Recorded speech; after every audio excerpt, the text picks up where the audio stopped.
આખો દિવસ મસ્ત મજાની શાંતિ હતી, ઠીકઠાક વરસાદ હતો, એમ એવું કઈ નતું. અત્યારે ફાઇનલી વરસાદ ચાલુ થઈ ગયો છે. બાકી અત્યારે સમયની વાત કરું તો 8:10 થવા આવ્યા છે.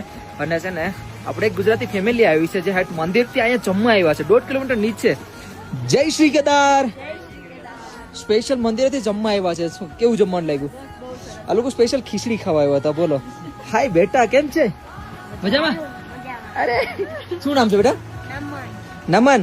અરે આખું બચાવ ઉભો થઈ ગયો. બેટા મસ્ત મજા. ભાઈ આ છે ને ઠંડી છે ને એટલા માટે હીટર થોડુંક ચાલુ કરી દીધું હતું, તો મતલબ બધા આરામથી બેઠે. બરાબર છે ને? હવે વાંધો નહીં.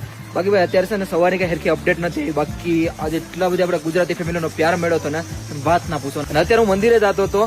હું કહું કે મંદિરે જઈને મસ્ત મજાનો વિડીયો બનાવું, દર્શન કરીને આવું. કેમ કે સવારનો ને કાલનો મંદિરે નતો ગયો, બટ વરસાદ ચાલુ થઈ ગયો તો પ્લાન આખો કેન્સલ થઈ ગયો. તો કઈ નહીં, અત્યારે છે ને ફરી વાર આલુ બફા મૂકી દીધા છે. આજ 2 વાર આલુ બફા, 2 વાર પૂરા થઈ ગયા. વિચાર કરો કેટલા યાત્રી છે આપણે ગુજરાતી ફેમિલી. આ યાત્રા હાવ ઓછી છે પણ આપણે ગુજરાતી બહુ બધી છે. તો એવા કાલ કેવું છે, અત્યારે વરસાદ ચાલુ થઈ ગયો છે. બાકી જય શ્રી કેદાર, હર હર મહાદેવ. અપડેટ માટે તમારા ભાઈને ફોલો કરીને જાજો. જય શ્રી કેદાર.